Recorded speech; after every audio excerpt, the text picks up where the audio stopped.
All right, Frank. Let's try this again. Marvel has put out a new special. Last one they did was for, I believe, Werewolf by Night. This one for the Punisher. One Last Kill. Let's kind of deal with the elephant in the room first. I don't like this iteration of the Punisher. I've only really thought he worked once in the front half of season 2 of Daredevil back when it was on Netflix. And I honestly think the only reason that worked for me was because he was set up very well as a philosophical foil to Matt Murdock. Every other thing that I've seen from him since, I really don't like. Now, to be clear, I'm not trying to make, this case of like, this is a bad version of the Punisher. I am not saying that what they choose to do with this iteration of the Punisher is an invalid way to handle the character. It is, however, not how I like the character to be handled. So, to make a comparison to Doctor Who, is this an invalid Punisher? No, but it's not my Punisher. If you know Doctor Who fans, they all have my Doctor, and there might be some incarnations of the Doctor where they're like, yes, that's the Doctor, but that's not how I like the Doctor. That's pretty much how I feel about this iteration of Frank. And some of it is for core philosophical reasons. Some of it is for, points of emphasis. And some of it is admittedly a little bit petty. I suppose I'll get the petty one out of the way. I hate the way he grunts. Like, it's throughout the fights, just this all the time. He does it so much. It's not even as a point of emphasis. Like, every time he leaps through something or drops or lunges at somebody, I hate that. It drives me nuts because he does it way too much to feel like a point of emphasis. It feels like they're trying to make him seem more feral almost in combat, except that completely chafes against the fact that as soon as he gets a gun in his hand, he is, completely disciplined and military as hell. So even those shifts from the grunting nonsense to the, quiet tactical coldness, those shifts don't work. They could work, but for me, they don't personally. At a more philosophical level, Frank, I don't particularly care for a Frank in this degree of emotional turmoil. That is not me saying Frank Castle should be emotionless. I don't think that. But my preferred version of Frank is usually, not 100% of the time, but his default is numb. He has been doing what he's doing for so long, and he doesn't know how to stop, and he doesn't know how else to be, and he's just kind of numb. Now, that doesn't mean he never gets an emotional reaction. That doesn't mean there aren't things that haunt him. But my preferred version of him is default numb. And this is the opposite of that.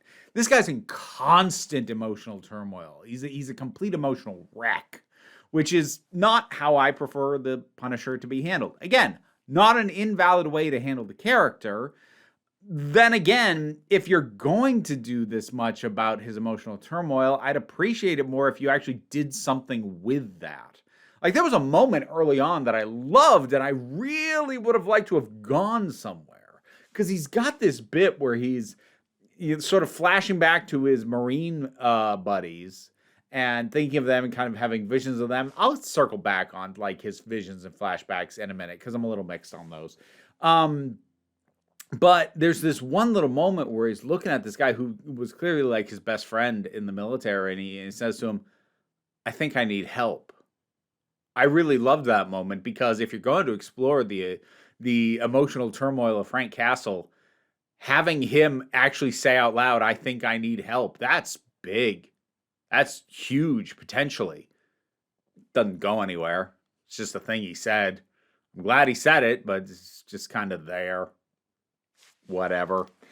But that felt like a taste of what I would have really loved, or at least I would have appreciated more if you're going to do this level of emotional distress on Frank, which is to not just have it be the rage and the pain that fuels him. Like, I think back to that finale fight that he had with the cops in Born Again Season 1, where he screams at the cops, you think you understand my pain? And I hated that so much. I absolutely hated that moment because just having him be motivated by just rage and pain. And again, it's not invalid, but boy, am I tired of it.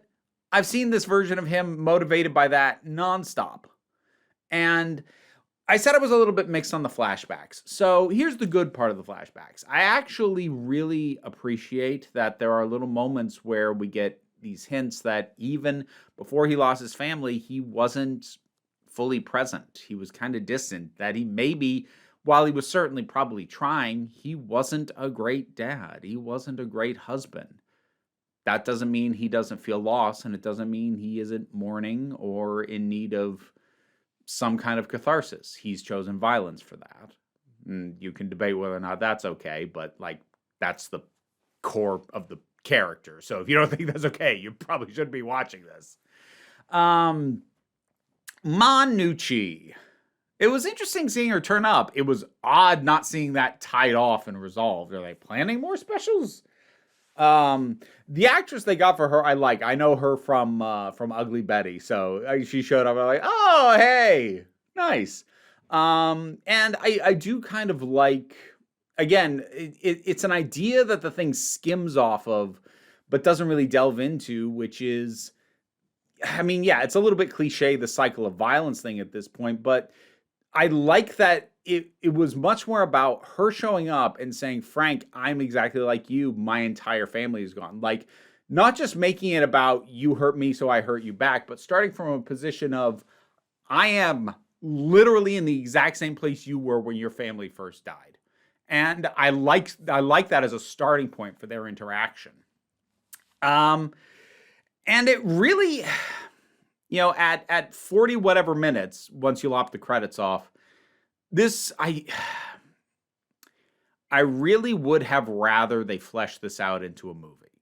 Now, obviously, they didn't want to spend movie money on the Punisher. I don't think they have enough confidence in him for that, so I get that. But like this special is skimming the surface of stuff that I think would be way more interesting to delve into, like actually dealing with the fact that he says he might need help. What would that look like?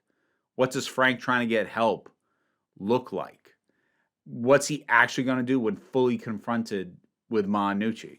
Like, how does that resolve? How does he reconcile that? Does he feel any remorse at all? And if he doesn't, are you going to start accepting that he is numb to what he's doing? Or are you actually going to have it shake him up? Neither really fully happens here.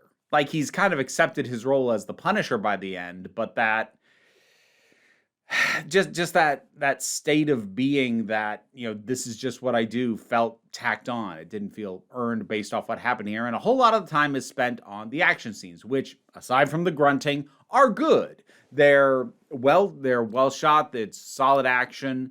It's handled well. It's pretty well paced as far as, these big action set pieces go. I actually really like the shot early on where he's walking and there's like all this stuff going on behind him and he's just kind of blocking it out. That was a really good shot. The thing is, for all the things that I'm kind of picking at, and ultimately I don't really like this, but I do kind of feel about it, not to the same degree, but I do kind of feel similarly to how I feel about Zack Snyder's Justice League, which is, this is not how I like this character to be handled. But if you're going to handle him this way, I can't say that you did it badly. I can say some of the things that you have put on the table are underexplored, but if you're going to have Frank, where the sense of his military past is much more core to his identity, as opposed to mostly being an explanation for why he has the skill set that he does, and maybe as to why he is able to shut off his emotions and do horrible things, but to actually make it much more core to him. If you're gonna do that, if you're gonna have him be an emotional wreck, this is not a bad execution of that. A mildly underserved one, which is why I don't feel about this to the same extent that I feel about Zack Snyder's Justice League, because honestly, as long as you cut off the epilogue, that movie's about as good a version of those ideas as it was ever going to be. I still don't like a fair amount of those ideas, but if you do like them, then I think you'd be really happy with that. And I think folks who do enjoy this take on the Punisher are probably going to be pretty happy with this. I'm not, but it's because I don't like the choices already made with this version of the Punisher. But at a certain point, I either have to just stop watching anything with the Punisher in it, or just accept that I'm kind of grading it on a curve of, yeah, this is not what I want from the character, but is it doing a decent job of delivering the version that it is, even though that isn't what I want? And yeah, I think it is. Not astounding, not amazing, as I said, sort of touching on things that would be much better served by a movie or, I guess a series. I'm real hesitant to say that because I couldn't even finish the first season of the Punisher Netflix show. But look, if you're going to have these ideas with Frank, they should be explored more deeply than this is able to do in the runtime that it has. But it is at least hinting that these things are on the minds of the people making it. And that is a good thing, because if this is the direction you're going to take Frank, these are the things that should be on your mind. Again, even though this is not what I want from the Punisher. If you want my ideal Punisher, go watch Punisher Warzone. Ray Stevenson was the perfect Frank Castle, to my taste. That or read Welcome Back, Frank. And understand how high praise that is, because I don't like Garth Ennis's writing, but boy, did he nail it. Boy, did he completely nail Castle with that story. It's so good. But anyways, that's just kind of where I'm at with this. It is a perfectly fine version of what it is trying to be, but what it is trying to be is not my preferred take on this character. So it's going to come down to a question of whether or not you think this is a good way to deal with Castle as a character. And if you do, you'll probably be happy. And if you're like me, you'll probably either land where I am or be even more negative than me. So, yeah, there you are.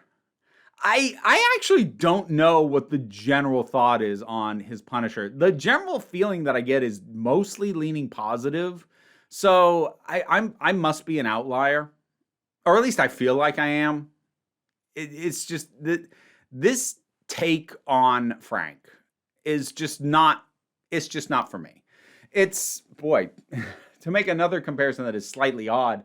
I mentioned if you are a YouTube member or Patreon supporter, you would have seen me mention this in my reaction to the trailer for the upcoming Spider-Man movie.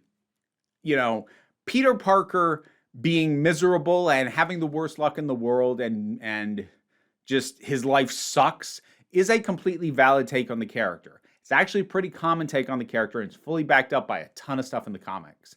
It's also probably my least favorite version of that character. That's kind of how I feel about this Punisher. It's not that this is an invalid way to handle the character. It's just about my personal least favorite way to handle him and the least favorite aspects of the character to really decide to pump up and emphasize. Still valid, but not for me. Punisher, One Last Kill. Bad title for the record, because you'd think the One Last Kill would be Manucci, and he doesn't. Was there a post-credit? Oh, I'm going to have to check that. I'm now wondering if there was a post-credit that actually makes the thing make sense. I got to check that. But assuming that it's not, then it's a bad title, because he does a lot more than One Last Kill. And actually, he's not even trying to kill anybody. They're all thrown at him, which is an appropriate consequence for his own actions and really confronting him with the degree of chaos he has helped unleash. I personally would have liked to have seen the thing hold him a little bit more responsible for what's going on. It seems to let him off the hook a bit more than I would, considering that pretty much all this is a direct result of him destabilizing the crime situation in this area. And so now it's just madness. It's just turned into total Mad Max nonsense. But whatever. I'm rambling at this point. Whatever your thoughts on this thing are, drop something down in the comments. Let's talk about it. Patreon pays the bill and enables me to do this as my living. Even if you can't help me out that way, like, share, subscribe. They'll help. Don't worry too much about it, though. We take a relaxed attitude around here, so you can come on back next time you need a break.